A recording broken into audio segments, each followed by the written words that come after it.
It made me cry. This one's wife.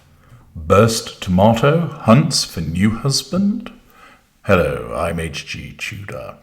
This one's wife made an appearance over the weekend at the Children's Hospital Los Angeles Gala, and her appearance on the green carpet provided us with a further opportunity to see her narcissism in action.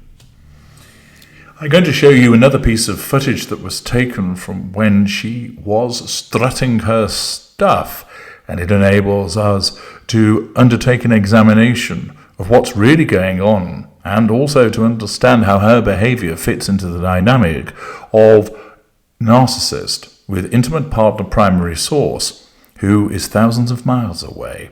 First of all, let's take a look at the footage. Here it is.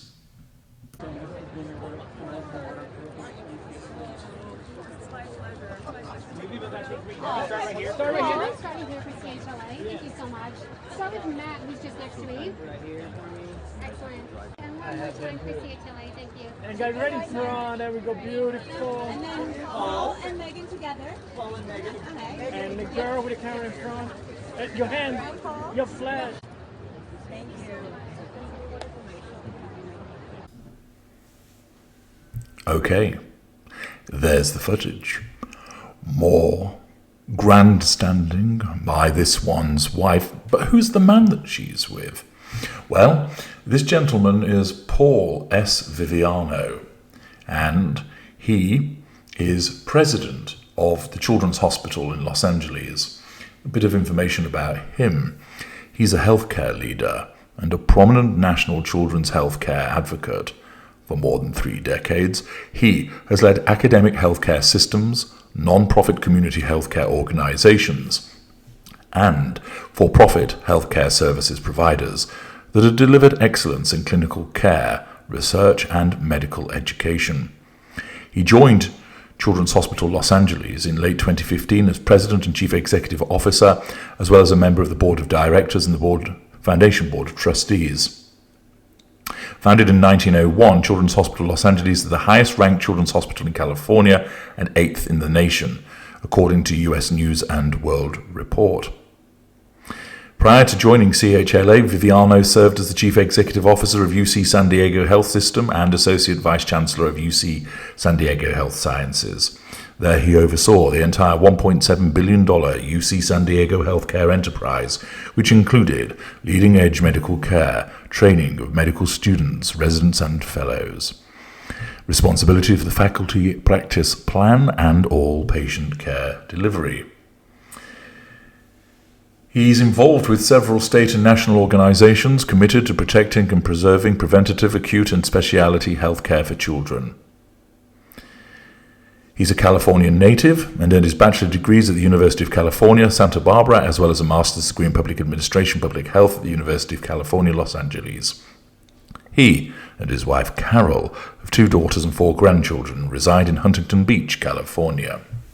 Now, there's not suggestion that this one's wife was seeking to get Mr. Viviano as a new husband, but it's worthwhile understanding more about the way that this one's wife behaved in the video that you've seen.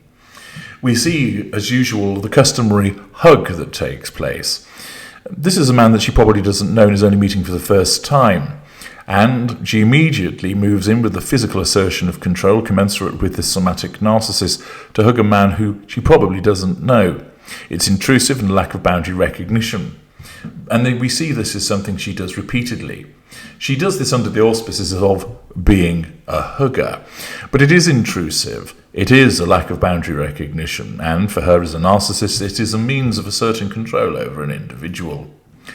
After the hug has taken place, words are exchanged, and they move to have their photograph taken. And naturally, she utilizes being physically proximate to this individual. And what you'll notice as well is that whilst he's pleased and is smiling, who is really lapping up the attention, raising a hand, looking around, playing with the hair, milking the situation. Naturally, she's in the receipt of fuel, which is, as a narcissist, is important to her. But as you'll also have watched my earlier video, no, I didn't want to pose with her. And if you watch it in tandem with this video also, you'll see that this one's wife is not only utilizing this appearance to assert control over an audience, the press pack, etc., and draw fuel from them, but she's doing all of this without her husband. And as for a somatic narcissist such as this one's wife, where her husband, Harry, the intimate partner, primary source is elsewhere, he simply doesn't exist. She's not thinking about Harry. She's not considering Harry. He doesn't exist, because when you're not on the narcissist's radar, it's as if you are dead. And for this one's wife, because he's in devaluation, this means that her narcissism not only allows her to be flirtatious with any man that she meets, but it also has the potential to be causing her to seek out somebody who might be a potential replacement for Harry. She doesn't think to herself, I'm going to go out tonight to a gala at the Children's Hospital, Los Angeles, and get myself a new man. Rather, her narcissism sees this as an opportunity for her to showcase herself, for her to be flirtatious, to play up to the camera, to instruct her to do all of the hair shaking and the waving and the arching of the back, to be provocative. And you'll have seen that in both this video and the earlier one, where her narcissism is causing her to act in a predatory fashion for the purpose of showcasing her, to try and attract attention.